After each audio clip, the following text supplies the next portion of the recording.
Well, it's been about 6 months since the summer window actually shut.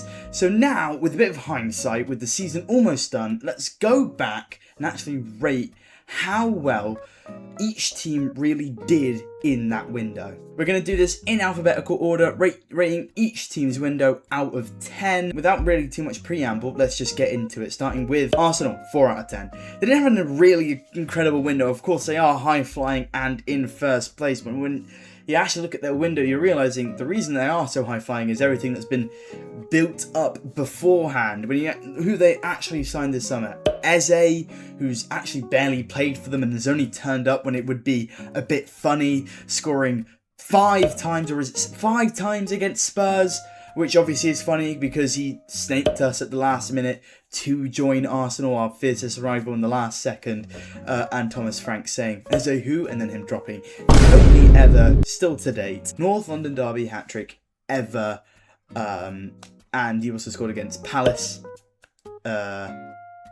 which was funny because obviously that's his former team, and that's it. Apart from a goal against Leverkusen and one other that I am forgetting right now.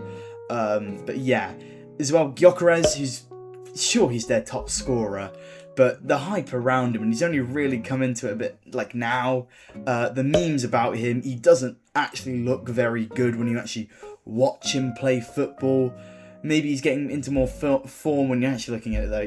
He's not that good, is he? He's not that good. If Gyökeres was a competent striker, Arsenal would have the league easily wrapped up by now. Zubimendi, the only other notable actual signing, who I guess has been alright, and for that it's just slightly subpar. No notable sales.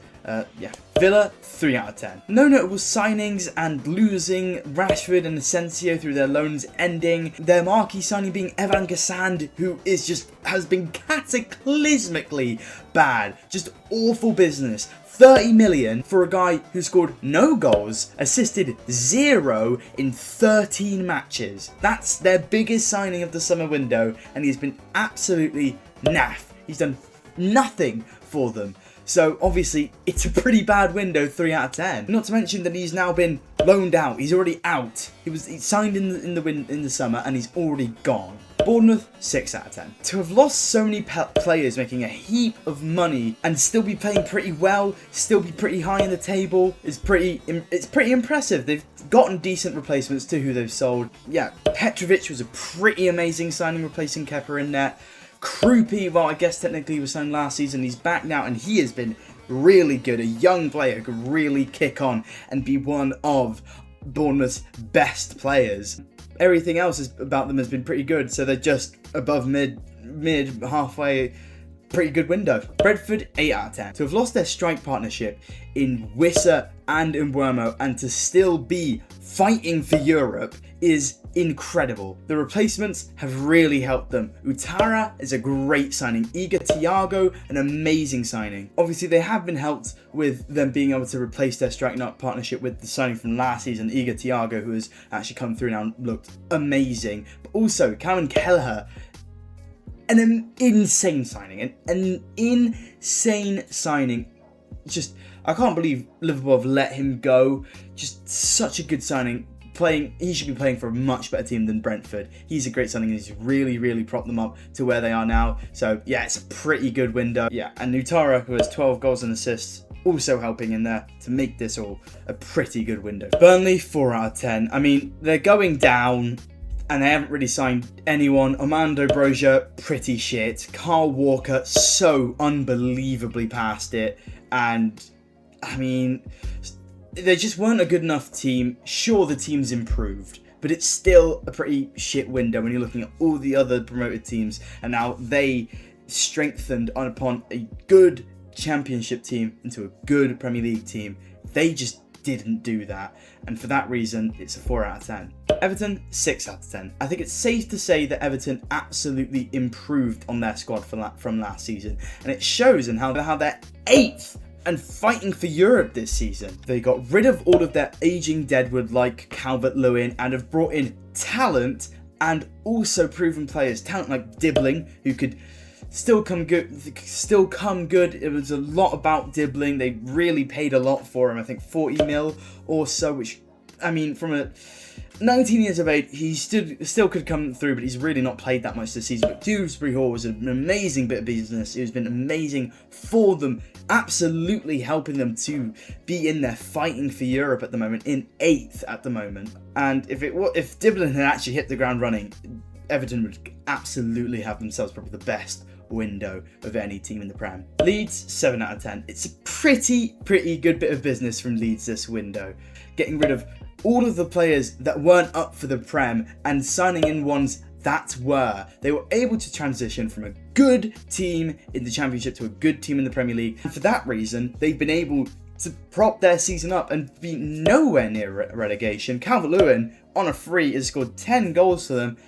Pretty decent. Liverpool, -5 out of 10. This genuinely could go down as probably the worst, or one of the worst transfer windows of all time. In the summer, they were strengthening an already good team, so to speak. You know, they were runaway title winners. They easily won the title. They won it with 5-6 games to spare, and they spent so much fortifying on such an already good season that you would have thought, well, these guys are going to run away with the league. They spent so much money. They're obviously going to run away with it. And they didn't.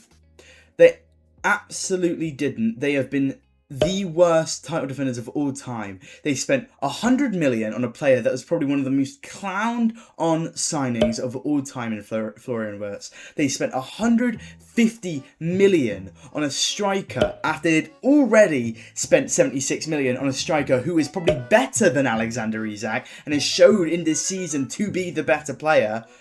When they just didn't need him. They didn't need him. They saw he was available now and they're like, well, we're going to sign him now, despite that they didn't have the room for him, in any way. And that's just 3 players, and that's already 300 million, you may see, and 2 of those have been pretty bad. Florian Wirtz has eased in a little bit. He's looking better. He's not 0064 yet.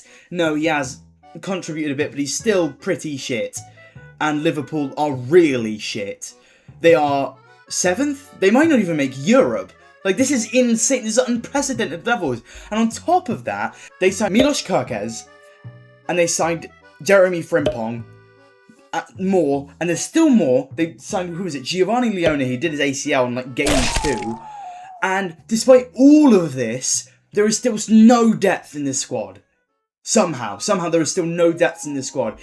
They were running Joboslai at right back by match day 3. By match day 3, they were without any right backs. And they spent, 500 million in one window. I don't know how you can spend so much and still have so many holes in your team.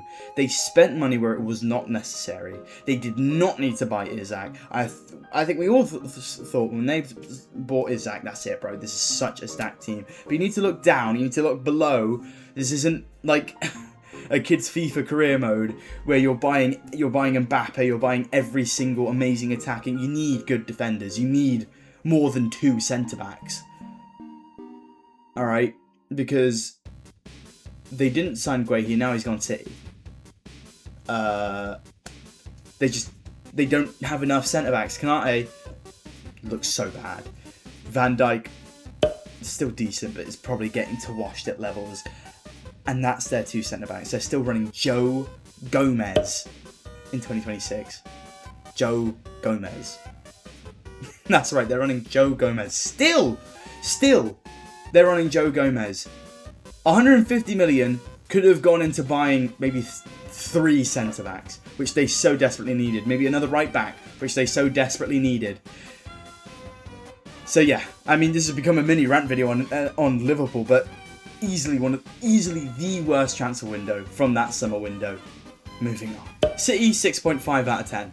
I mean, it was a pretty fine window from City. Got rid of their aging deadwood, De Bruyne, Kyle Walker, especially Kyle Walker, and they signed decent backups like Trafford Ait Nori, Cherky, not a decent backup, a good starter, pretty good. Reinders has been a bit disappointed where they're on the lower side, we're just at 6.5. Donnarumma, an amazing transition. All right, they're at the end of Edison, long time serving for City. They're at the end of him, and they've gone straight to Donnarumma. That is an amazing transition there. Maybe a bit of, like, they have about like 7 goalkeepers now, which is a bit of lack of foresight to see that Trafford was not maybe the go here. Trafford should probably look to move on, but I mean, that's your backup. You've got 2 really good goalkeepers at your club. You're never really going to have an issue there. So it's a pretty decent window, 6.5. United, 7.5 out of 10. And this is why these hindsight videos are so important. Around January, we'd be looking at a 4 out of 10. But they've sacked Amarim now. And now we're really seeing these signings from the summer window look amazing.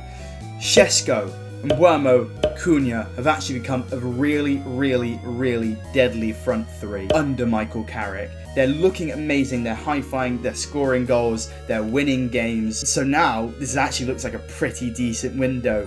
Lemon's clearly a massive grade up from Onana. I think Højlund getting out Højlund, getting out Anthony, getting out Garnacho, those are dead to get out. Sure, Anthony's been good for Betis, but it was very clear that it just wasn't fitting the Prem. He needed a more technical league, and he's gone to La Liga.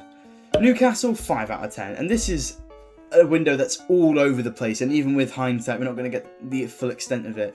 Obviously, getting rid of Isaac was probably a bit of good business. 150 million. He was unhappy. He wanted to leave. There you go. There you go. I mean, that's good business. 100. It's a record transfer. That's good business. They brought in Nick Voltemida, but at the time, that's pretty overpriced. Who is this guy? But he's actually looked pretty good. He actually looked pretty good at the first half of the season, but now Eddie Howe, for some reason, is trying to Joe Lintify him, which is bringing this down. Everything else was a bit, so pretty mid-window. Thiago, been alright. People were saying, who's this guy? Why are they spending 40 mil on him?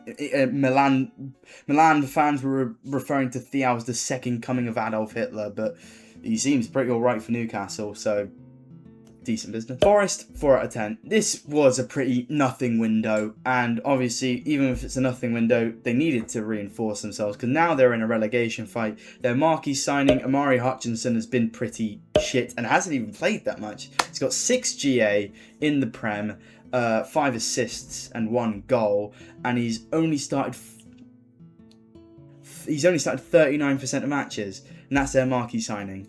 It's pretty naff. Sunderland, 9 out of 10. I mean, yeah, they are in a European push somehow. After finishing 6th in the Championship, they've transitioned from a decent Championship team to a good Prem team. That is unprecedented. They signed loads of players on just cheap transfer fees, but a lot of them, they signed Granit Xhaka for 15 million, who's been pretty good for them. Currently 11th, just 3 points off Europe.